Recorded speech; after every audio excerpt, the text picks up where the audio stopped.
Get in, movie lovers. We're looking at this past weekend's box office. I'm Adam. This is Does It Hold Up? And as always, we're going to start with what were the top 10 movies.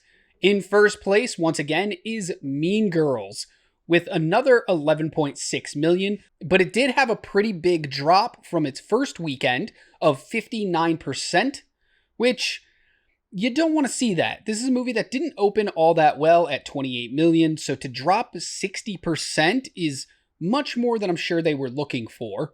It has brought in 50 million so far. In second place, once again, in its second week, is The Beekeeper with another 8.6 million, only a 48% drop. Wonka stays in third with 6.7 million, a 21% drop only, held one of the best numbers it's had so far in its sixth week. In week 5 for both Migration and Anyone But You, they stay in their respective spots of 4th and 5th place. Migration with another 5.5 million, Anyone But You with another 5.4 million. They were only separated by about $58,000, which is insane how close these movies have been since their release. Migration only drops 12%, Anyone But You drops double that, 24%. So it looks like Migration might have the better hold overall. In sixth place is Aquaman and the Lost Kingdom in its fifth week with another 3.6 million.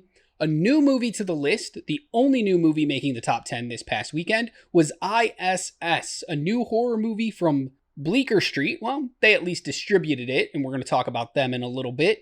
It brought in just over $3 million. Another horror movie comes in 8th place, Night Swim, with 2.8 million. Number 9 is The Boys in the Boat with 2.5 million, only a 26% drop, holding pretty well. And Poor Things in its 7th week jumps back into 10th place for the third time with just over 2.1 million. Two movies dropped out of the top 10 this past weekend, The Book of Clarence after just 1 week, and Guntar Karam also after just 1 week. So Mean Girls is the talk of the town right now. It stays in first place in its second week, and just like we did last week with its openings, let's go ahead and take a look at a comparison between the original movie from 2004 and the remake slash reboot slash retelling slash whatever else it is from this year. Mean Girls in 2004 went on to have a grand total of $86 million. Mean Girls 2024 is at that $50 million. So it's rather close. I can actually see it making that $36 million, kind of having enough legs to get there.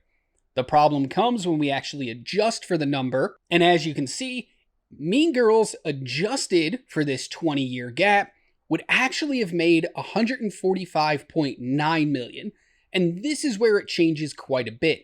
I don't see the new telling of this story coming anywhere close to that number. Yes, 50 million is really good in its first 2 weeks, but can it sustain that? We haven't had a lot of big releases. Well, we definitely didn't have any big releases this past weekend, but we are going to start getting them sooner rather than later. And I don't think Mean Girls is going to be able to stay in this top 10 very long. It's not going to pull a Wonka. It's not going to pull an Anyone But You, where it just stays for weeks and weeks and weeks. So it's going to be very interesting to see if it can even match the unadjusted total, let alone the adjusted total. So I mentioned Bleecker Street earlier. They're a film distribution company who has put out about 70 films since they first started many years ago. And because I.S.S was distributed by them, I wanted to take a look at the top 5 openings for Bleecker Street, the company. In first place from 2017 is a movie called Logan Lucky. It made 7.6 million in its opening weekend. That's in first place for Bleecker Street. So as many movies as this company has helped distribute, none of these movies really went on to be that successful. In second place is Megan Levy, also from 2017, with 3.8 million. 2018, you get the movie Unsane, which is one of the worst movies I have ever watched in my entire life. And I understand the merits of the movie and what the director was going for, and I just don't get it. A lot of people were like, oh my God, you just don't understand. This movie's amazing. They shot it all on an iPhone. I don't care. You want to know why I don't care? Because cameras, video cameras, actually exist and they make a much better picture. So, like, it's interesting that you shot an entire movie on an iPhone, but the only reason you could do it is because you ought already made a bunch of movies before that. Like, let's not kid ourselves. If you take your iPhone right now and you go shoot a feature-length film, you're not getting worldwide distribution and making $3.7 million in its opening weekend, especially with how poor this movie was. Then I.S.S. comes in 4th place from this past weekend, and rounding out is Waitress the Musical, which just came out last year, 2023, with 2.8 million. That's a weird variety, but you've also noticed that these movies all happen within the last 5-6 years, compared to the fact that they've been around for a long time. Like I said, they've helped distribute almost 70 movies. I don't understand how they've only been successful with their distribution in the last couple of years. It's an interesting thing to look at, and not a lot of people like to look at distribution companies. They usually look at the production companies, which, we do on this show as well. So Poor Things jumps back into the top 10. This is the 3rd time this movie has been in the top 10 and then falling out of the top 10. And it got me thinking, well, how has it done this? Why does it keep jumping in and jumping out? And not a lot of people realize that movies change constantly. How many theaters they're released in, where they're released at. There's a whole bunch of factors. So I wanted to take a look at one significant factor when it comes to Poor Things to show you why it keeps jumping in the top 10 and then out of the top 10. If we go back and take a look at week 1 for Poor Things, it opened in only 9 theaters. It was 17th place for that weekend, and it made $661,000. If we jump to week 2, you can see that it went up to 82 theaters. It gained 73, which pushed it into 10th place that week with just under 1.3 million. Week 3, it had a significant amount of more theaters, 718 more theaters to give it 800 total. It came in 11th place with 2.1 million, which is crazy. It made $900,000 more dollars, and yet it dropped a spot. That was a good weekend. In its 4th week, it had no change in theaters, stayed at that 800, and dropped another spot to 12th place, even though it made $2.26 million. So it had an increase in money again, and yet it fell another spot, staying in the same amount of theaters. Week 5, it looked like the movie wasn't doing that well, so they actually took 50 theaters away, giving it a total of 750 theaters, but this is when it came in 10th place again, got back into the top 10 with 1.97 million.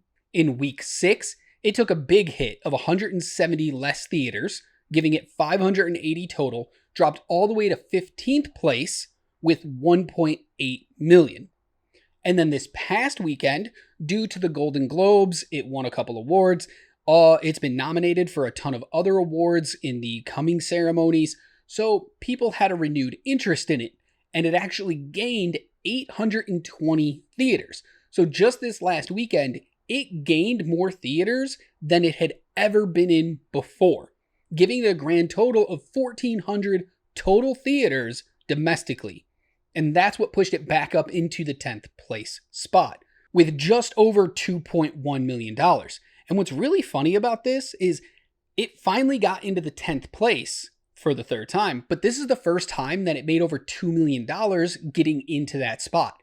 Every other time it made over $2 million, it actually had a worse showing over the weekend.